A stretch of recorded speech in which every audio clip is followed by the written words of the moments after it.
Assalamualaikum warahmatullahi wabarakatuh. Waalaikumsalam warahmatullahi wabarakatuh. Selamat sore. Sore. Masih semangat? Masih. Semangat ya. Baik, terima kasih. Hari ini pertemuan saya dan adik-adik mahasiswa sekalian pertama di semester ini. Ya, hari ini saya akan menjelaskan tentang materi yang kebetulan diampu di semester ini yang berkaitan dengan mata kuliah manajemen keuangan daerah. Jadi hari ini kita akan nanti mendengar ataupun membahas tentang satu semester ke depan itu materi manajemen keuangan daerah itu apa saja dan hal apa saja yang dapatkan kita dari materi itu. Dan saya berharap semua untuk aktif dalam perkuliahan ini, di mana ini merupakan mata kuliah yang menurut saya sangat memberikan wawasan kita untuk melihat potret dari daerah kita ya. Kita bisa bicara Papua, bisa bicara tentang kota Jayapura ya. Jadi mata kuliah ini bisa memberikan wawasan untuk kita lebih memahami tentang kondisi keuangan daerah. Baik, sebelumnya saya kenalan dulu ya kan. Kalau tak kenal maka tak sayang, kalau tak sayang seterusnya ya, tinggal berdua saja. Baik, saya mulai dulu ya.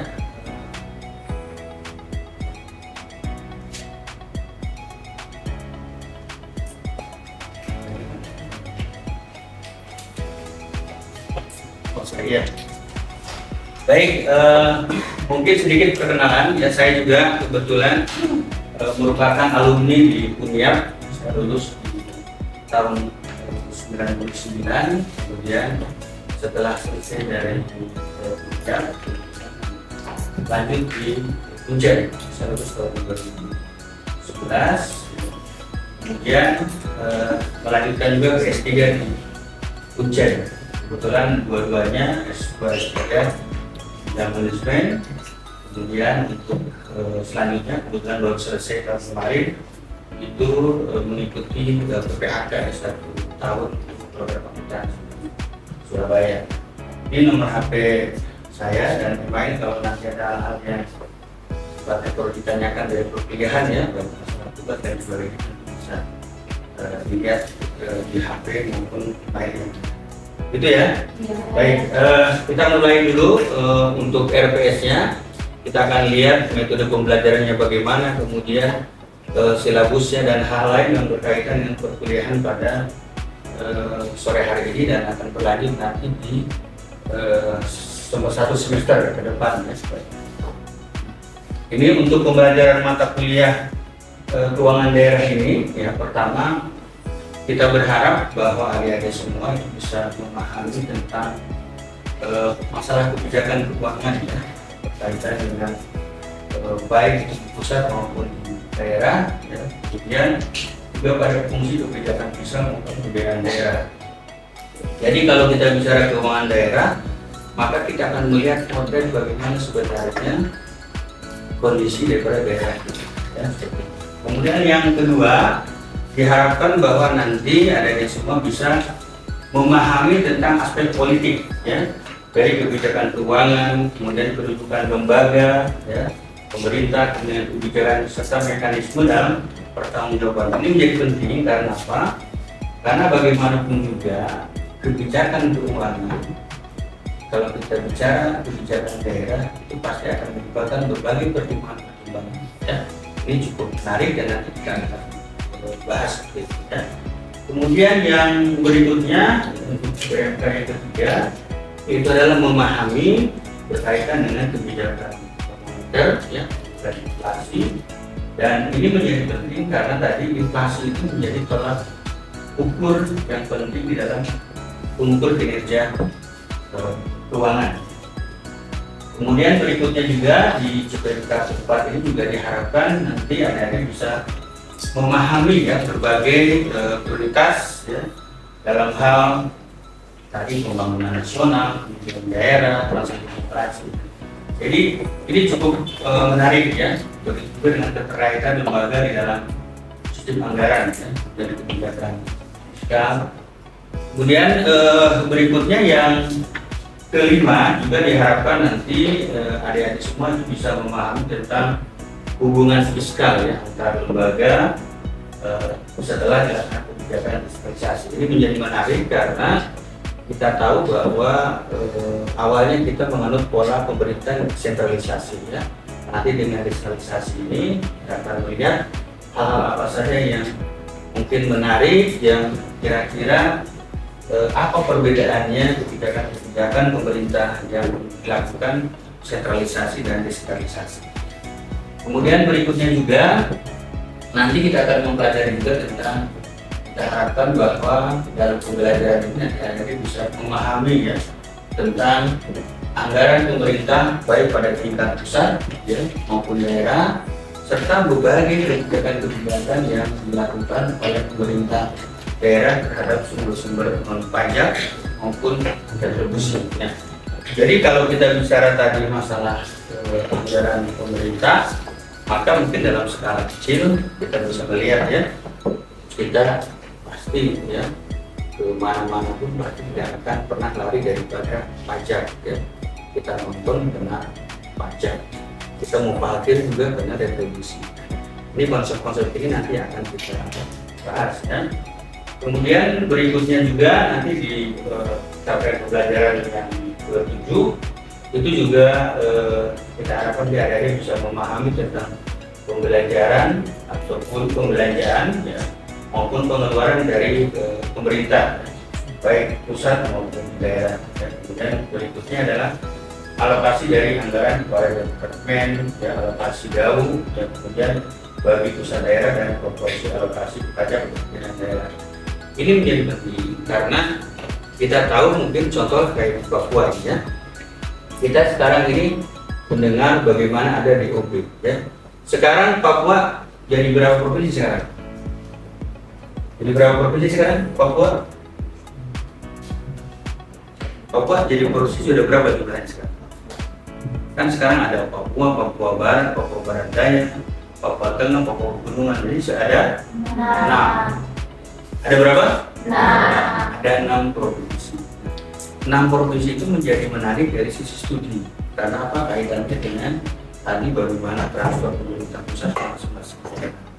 Bahkan ada isu yang saat ini terjadi, pemerintah daerah Papua ada kesulitan keuangan. Karena apa? Karena alokasi dananya tersebar ke provinsi yang lain. Betul nggak? Itu ya. Kemudian yang berikutnya adalah yang terakhir nanti kita harapkan bahwa mata kuliah ini akan juga dari semua nanti memahami tentang struktur APBD. Karena begini, struktur APBD yang mungkin kita lihat ya, tahun ini APBD kota berapa? Yang tahu? 1,7 triliun. 1,7 triliun itu potretnya itu nanti akan kita lihat strukturnya, dari mana yang didapat uangnya, kemudian pengeluarannya kemana. Nah, ini yang nanti kita akan pelajari ya. Jadi struktur APBD itu bagaimana, kemudian peran sektor publik itu di daerah itu bagaimana, ini bagaimana sektor-sektor yang melayani masyarakat itu bagaimana kontribusinya dari sisi penganggaran juga. Yang belanja daerah itu juga bisa meningkatkan kesehatan masyarakat atau ya. Kemudian pertanggungjawaban keuangan juga menjadi hal yang penting, terutama tadi eksekutif, kemudian juga auditor dan juga lembaga legislatif. Nah, ini 8 ya capaian yang kita harapkan nanti adik-adik pada saat selesai mengikuti perkuliahan manajemen keuangan daerah ini bisa paham terhadap yang 8 capaian ini. Paham ya, nanti yang 8 ini bisa menjadi sumber kita dalam pemahaman selama 1 semester. Kemudian berikutnya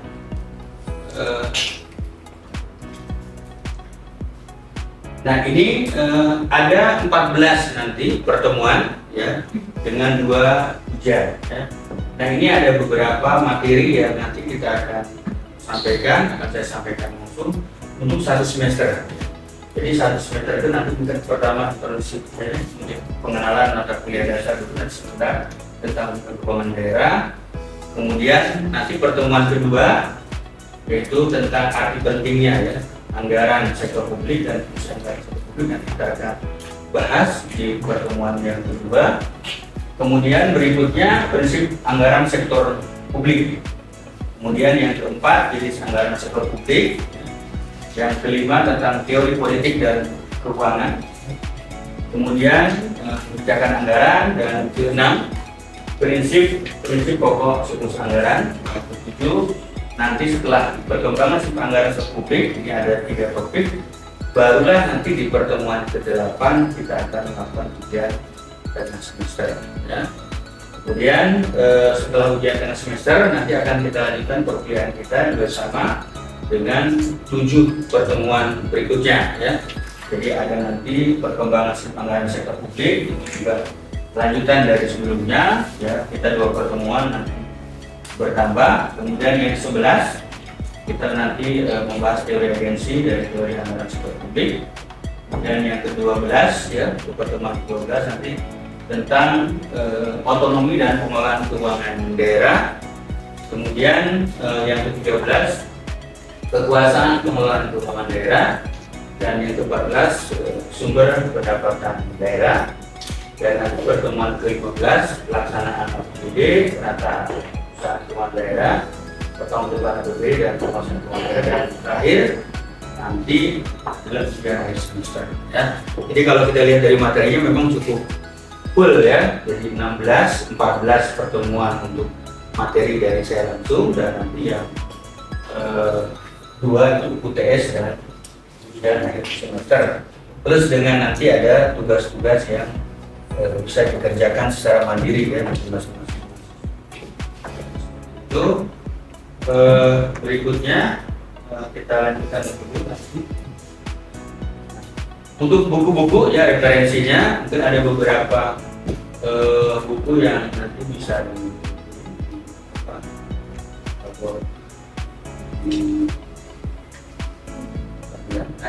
ini ada referensi yang pertama mungkin nanti bisa khusus di Google ya, undang-undang tentang keuangan daerah, keuangan negara, kemudian undang-undang tentang perubahan keuangan. Kemudian ada juga buku pegangan dari Marga semua pasar publik, bisa dicari aja nanti ya, bisa beli untuk di Gramedia atau bisa melalui online ya. Ini untuk memperkaya adik-adik semua bahwa pengetahuan kita tentang keuangan daerah itu tidak hanya sebatas mungkin mengamati dari luar, tapi ada kajian-kajian teoris yang bisa dipelajari dari beberapa referensi ya. Nanti bisa silakan aja dari referensi itu. Namun untuk handout tetap setiap pertemuan nanti akan saya siapkan ya, jadi ada materi-materi yang sudah siap untuk diberikan nanti untuk pemahaman, sehingga nanti pointer-pointer yang disajikan setiap perkuliahan itu bisa dikembangkan di rumah ya. Jadi bisa nanti bisa dilihat materi-materi yang akan seperti itu. Kemudian berikutnya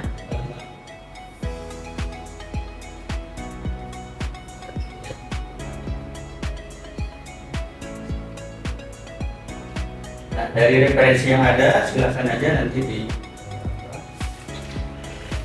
ditarikan ya, bisa nanti di Google.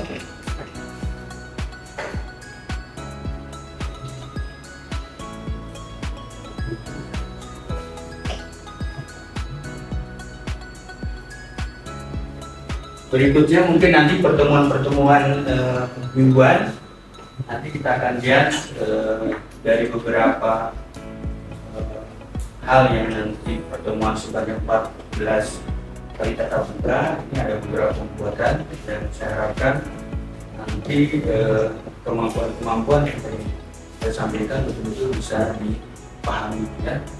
Seperti bagaimana nanti yang hari ini kita memahami tentang RPS. Jadi RPS ini bisa memberikan gambaran materi yang akan kita lalui, yang akan kita lakukan selama 1 semester. Jadi diharapkan nanti ada semua bisa mengetahui lebih awal ya materi-materi apa saja ke depan yang akan saya sampaikan, sehingga nanti literatur bisa lebih pahami ya. Nah ini yang pertama, nanti pertemuan berikutnya akan dibahas tentang hal-hal yang berkaitan nanti bagaimana pentingnya anggaran sektor publik dan fungsi sektor anggaran sektor publik. Dan ini diharapkan bahwa semuanya nanti bisa memahami secara jelas tentang anggaran sektor publik ya, dan fungsinya bagaimana, dan juga memahami tentang fungsi anggaran.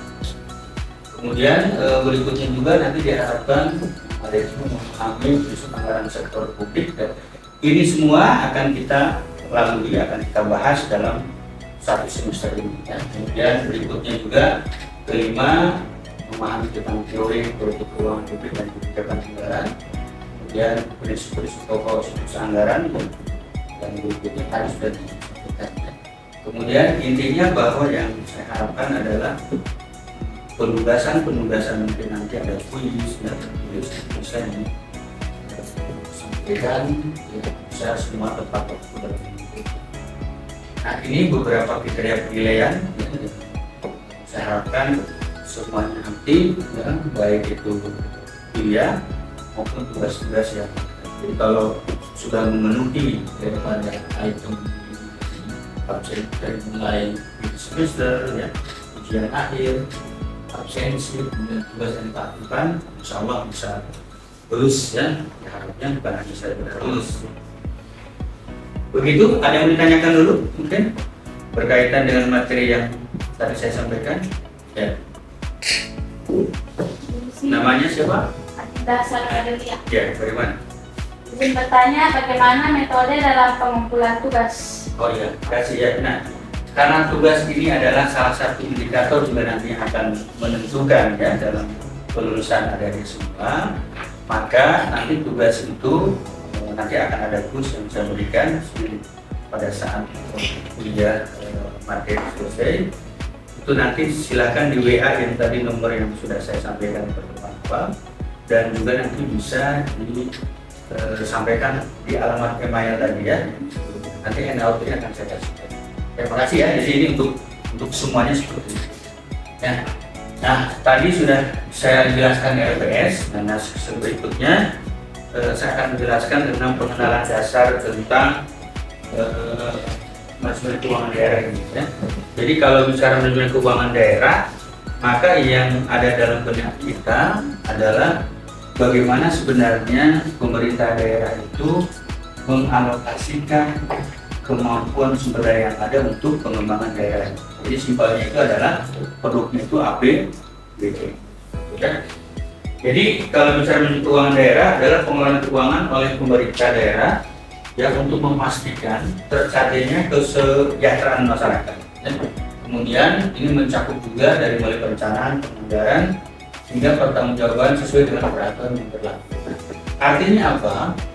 Apapun yang dikeluarkan oleh pemerintah ya dalam bentuk apakah itu proyek yang bentuk misi maupun dukungan finansial kepada rakyatnya, itu adalah salah satu bentuk tanggung jawab pemerintah dalam mengelola uang. Ya. Jadi kalau misalkan adik-adik pernah lihat ada proyek di rumahnya, di komplek mungkin misalkan ada bikin jalan ya, bikin jembatan, betul nggak?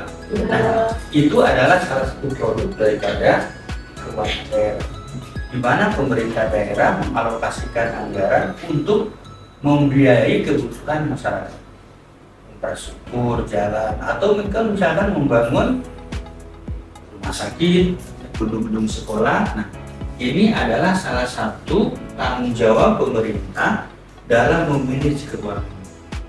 Kemudian berikutnya di sini tadi melalui tahapan, pasti kan yang dimaksud di sini adalah bahwa setiap pengeluaran keuangan daerah harus betul direncanakan, dianggarkan, dan dipertanggungjawabkan. Maksudnya apa? Tidak boleh ada kegiatan dalam suatu daerah itu bukan merupakan proses dalam perencanaan. Karena apa? Sekarang ini kan terbuka ya.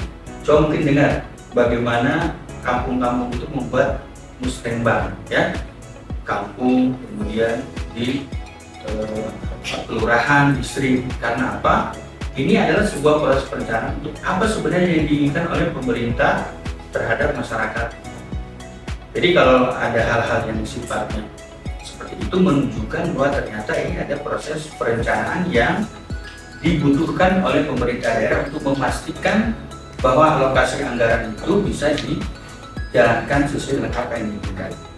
Kemudian berikutnya penganggaran. Penganggaran itu adalah dalam upaya tadi mengalokasikan sumber-sumber kemampuan finansial itu kemana saja. Ya.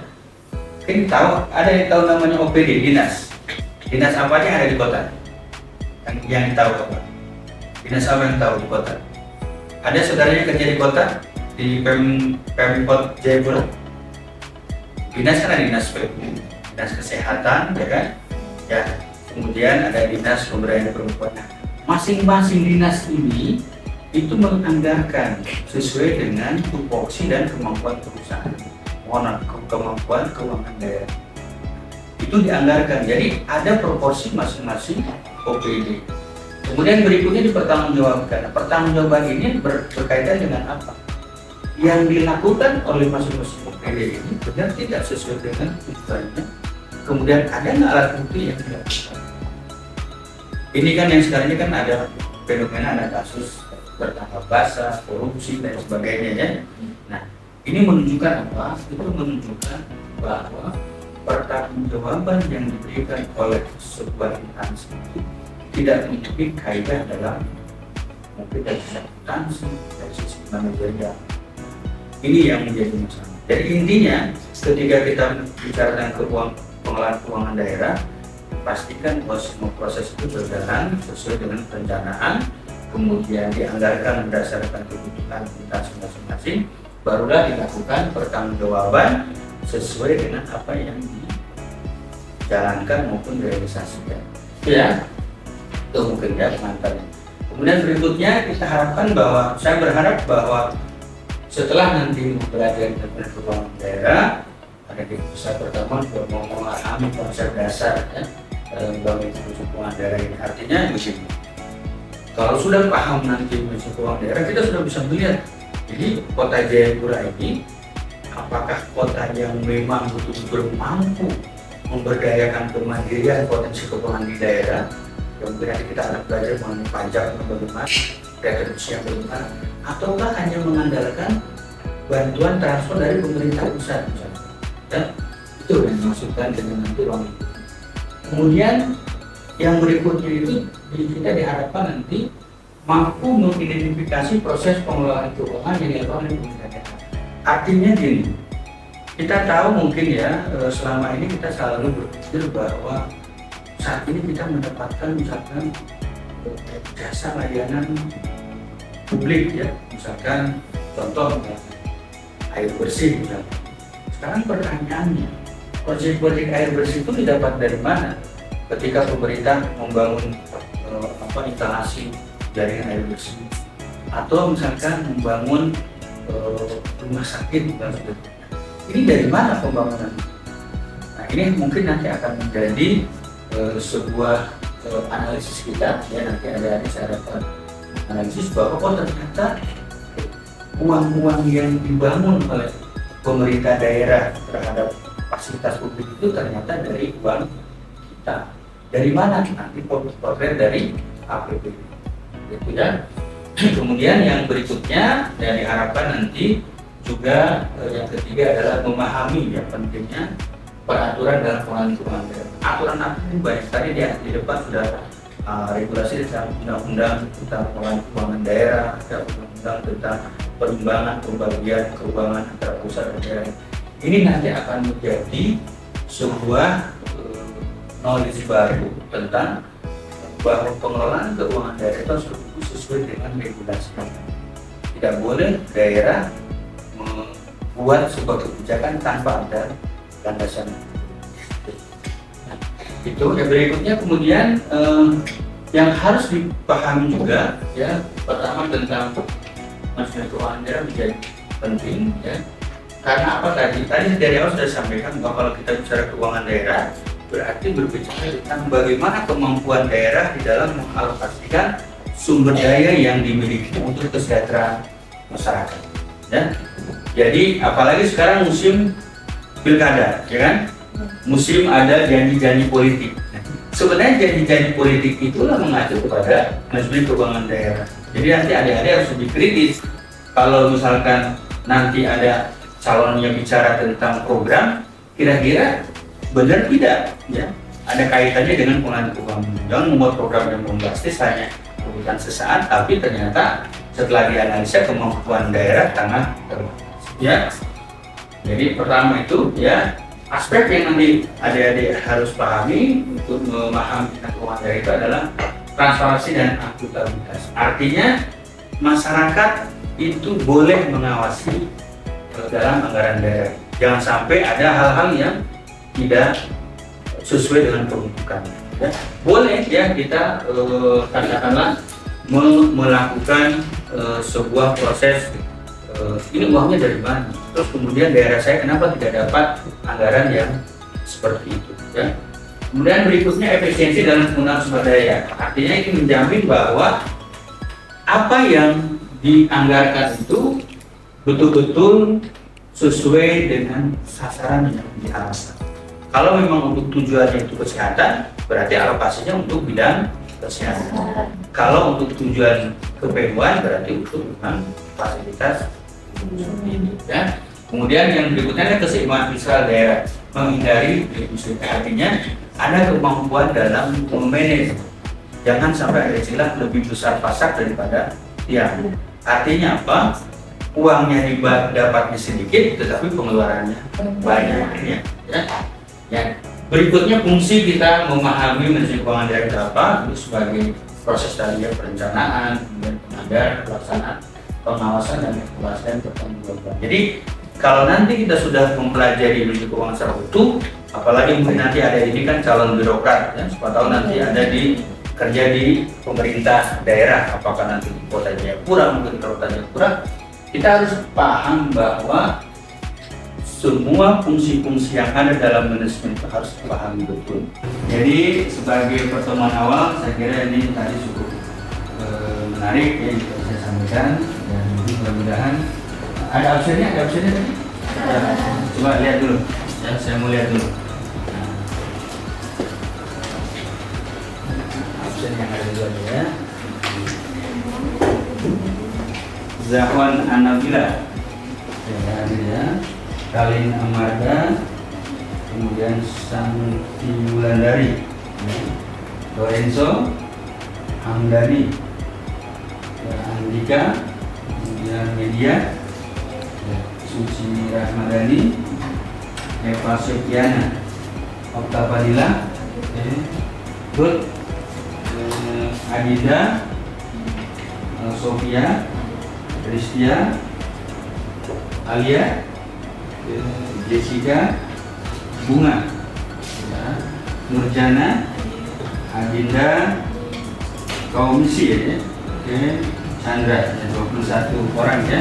Nah, saya harapkan 21 orang ini tetap semangat sampai nanti kita tuntaskan 16 pertemuan. Nah, demikian ya. Terima kasih, tetap semangat. Saya yakin pendidikan akan mengubah masa depan kita. Karena salah satu hal yang membuat kita maju adalah pendidikan. Jadi jangan pernah berpikir bahwa perguruan tinggi A lebih bagus atau tidak. Ini semua tergantung kita semua. Dan demikian ya, saya sangat senang dengan 21 orang ini. Mudah-mudahan kita maju terus selama satu semester ini dan berikutnya berhasil pada jenjang satu berikutnya. Sekali demikian, terima kasih untuk pertemuan sore hari ini. Saya tutup. Assalamualaikum warahmatullahi wabarakatuh. Selamat sore. Semangat.